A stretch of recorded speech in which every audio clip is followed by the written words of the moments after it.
cours déjà, tu ne sais pas depuis quand, il n'y a pas eu de départ, pas de coup de feu, pas de ligne tracée dans le sable.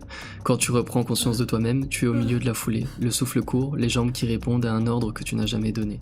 Quelque chose te poursuit. Tu n'as pas vu son visage, tu sais seulement qu'il est derrière toi, et que s'arrêter serait la fin. Alors, tu cours, et c'est étrange parce que la peur, normalement, vient après. On voit, et puis on a peur. Mais toi, c'est l'inverse, tu fuis d'abord. La peur est déjà là, entière, et l'objet manque, comme une serrure sans porte, comme un cri qui chercherait une bouche. Tu cours après ta propre terreur sans jamais la rattraper. Il y a une chose que tu sais sur la peur, sans l'avoir jamais apprise. Elle ne pèse pas devant, elle pèse derrière. Le danger qu'on voit, on le mesure, et il y a une taille, une distance. On peut le calculer, l'éviter. Mais le danger qu'on ne voit pas, celui qui se tient juste là, dans l'angle mort de la nuque, celui qui n'a pas de mesure, il est aussi grand que tout ce qu'on peut imaginer. Et l'imagination, dans le noir, ne connaît pas de limite.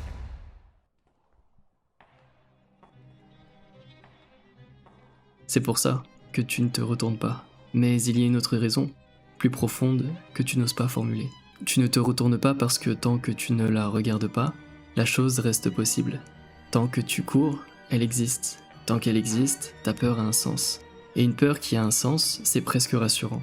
C'est mieux qu'une peur sans cause, qui voudrait dire que le problème n'est pas derrière toi, qu'il est en toi. Alors, regarde comment tu cours. Le monde se réduit à un tunnel, devant la lumière vers laquelle tu te jettes, sur les côtés, des formes qui glissent, déjà oubliées, et derrière, le noir que tu fabriques en refusant de le regarder. La fuite a sa propre géométrie, elle efface tout ce qui n'est pas la fuite. La main d'un ami sur ton épaule, tu la prendrais pour une prise. Une porte ouverte, tu y verrais un piège. Quand on court depuis assez longtemps, tout ce qui ne fuit pas avec toi devient ce que tu fuis. Et le temps fait une chose curieuse. Chaque seconde dure une éternité. Tu sens chaque battement, chaque inspiration brûlante. Et pourtant, les années passent sans que tu t'en aperçoives.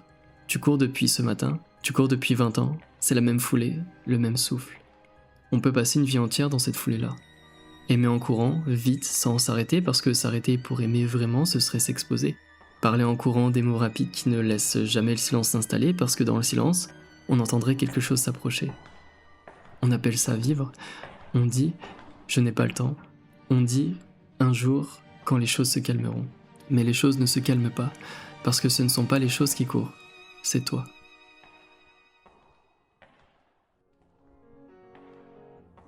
Il y a un bruit que tu dois connaître par cœur, tes pas. Quand on court seul, longtemps, on finit par n'entendre plus que ça. Le rythme régulier de la plante contre le sol. Un battement, puis l'autre. Une cadence si constante qu'elle devient un cœur extérieur posé sous tes pieds.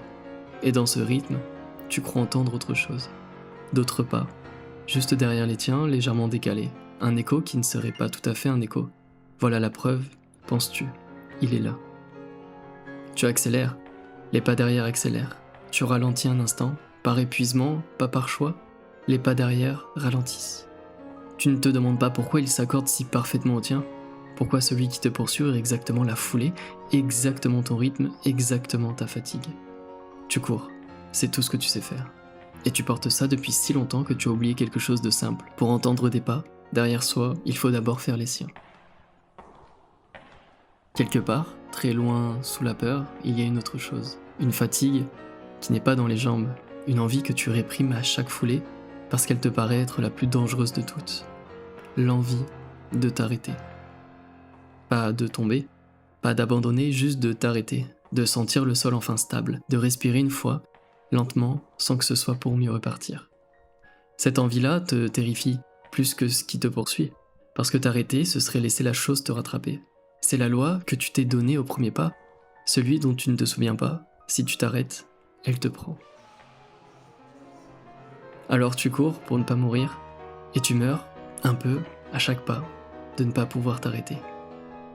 Voilà l'écart, le vrai. Ce que tu veux, échapper. Mettre de la distance, courir assez loin pour qu'enfin ce soit fini. Ce dont tu as besoin, t'arrêter, te retourner, regarder. Et ces deux-là ne mèneront jamais au même endroit. Demande-toi ce qui te fait courir, pas la chose. La chose, tu ne l'as jamais vue. Demande-toi ce qui, en toi, refuse de s'arrêter. Peut-être que t'arrêter serait sentir tout ce que la course tenait à distance. La vitesse, l'anesthésie. Tant que ça bouge, ça ne fait pas mal, ou plutôt, ça fait un mal flou, étalé, supportable. Mais l'immobilité concentre. Dans le silence, tout ce que tu fuyais reviendrait d'un coup précis, nommé. Le chagrin que tu n'as pas pleuré parce qu'il fallait avancer. La question que tu n'as pas posée parce qu'elle aurait tout changé. Le visage de celui que tu étais avant de commencer à courir. Tu ne fuis pas un monstre. Tu fuis un rendez-vous. Avec quelque chose qui t'attend patiemment, qui n'a jamais bougé, qui ne court pas, parce qu'il n'en a pas besoin. Il sait que toutes les fuites, à la fin, tournent en rond. C'est la seule chose que la course ne peut pas distancer, son propre centre. Et puis un jour, où ce jour est aujourd'hui, quelque chose lâche. Pas le courage, l'inverse presque. C'est l'épuisement qui te trahit. Les jambes refusent, tu n'as pas décidé de t'arrêter, ton corps a décidé pour toi. Et tu t'arrêtes. La première chose que tu remarques, c'est le silence. Pas l'absence de bruit, le silence des pas. Ces autres pas derrière les tiens qui te suivaient depuis toujours. Ils se sont tous tus, exactement quand les tiens se sont tus. Au même instant. Pas une fraction de seconde de retard. Et là, dans ce silence trop parfait, une vérité monte lentement, comme l'eau qui remplit une pièce vide. S'il n'y a plus de pas derrière toi, maintenant que tu t'es arrêté, c'est qu'il n'y en a jamais eu d'autres que les tiens. Tu te retournes enfin. Le couloir est vide, il n'y a personne. Pas une silhouette, pas même la trace d'un pas dans la poussière, à part la longue ligne de tes propres empreintes qui s'enfuient jusqu'à l'horizon derrière toi et ne mènent à rien. Il n'y a rien. Il n'y a jamais rien eu. Tu as couru toute ta vie devant une absence. Et le vertige n'est pas celui que tu attendais. Tu pensais que découvrir le vide te soulagerait. Il n'y a personne, je suis sauvé, mais ce n'est pas du tout le soulagement qui monte, c'est autre chose de plus difficile à porter. Parce que si rien ne te poursuivait, alors toute cette course, toute cette vie passée à fuir, tu l'as faite seule. Personne ne t'a forcé à courir. Le tunnel par lequel tu voyais le monde, c'est toi qui l'as creusé, foulée après foulée. La menace dans ton dos, c'est toi qui la nourrissais en lui donnant le seul carburant dont elle avait besoin, ta fuite. Une peur ne survit que si on la fuit. Cours, et elle te poursuit. Arrête-toi, et elle n'a plus de jambes. Ce n'était pas un monstre derrière toi, c'était le mouvement que tu faisais pour lui échapper. Tu étais le chasseur et la proie, et tu courais après toi-même dans un cercle si vaste que tu l'avais pris pour une ligne droite. Le vide derrière toi n'est pas ce qui devrait te terrifier. Ce qui devrait te traverser, c'est tout ce que tu as manqué en ne te retournant jamais. Reste un moment dans cette immobilité. Tu n'y es pas habitué. Le corps tremble encore, il garde la mémoire de la course. Une partie de toi guette toujours, prête à repartir au moindre signe. On n'efface pas en un instant ce qu'on a fait pendant des années. Mais regarde, maintenant ce que le monde était devenu sans que tu le vois. Les couleurs sont revenues. Il y a un ciel au-dessus de toi. Quand l'as-tu regardé pour la dernière fois ? Il y a, peut-être, au loin d'autres silhouettes immobiles, d'autres qui se sont arrêtés eux aussi, et qui découvrent le même silence. Vous ne vous étiez jamais vus, on ne se croise pas quand on court, on se dépasse. Tu pourrais repartir, la course est une habitude, et l'immobilité fait peur d'une autre manière. Mais tu sais maintenant une chose que tu ne savais pas avant. Tu sais que tu peux t'arrêter, que le sol tient, que rien ne surgit, que la chose qui devait te prendre à la seconde où tu cesserais, elle n'est pas venue. Elle n'a jamais eu d'existence en dehors de ta course. Et voilà le dernier renversement, le plus discret de tous.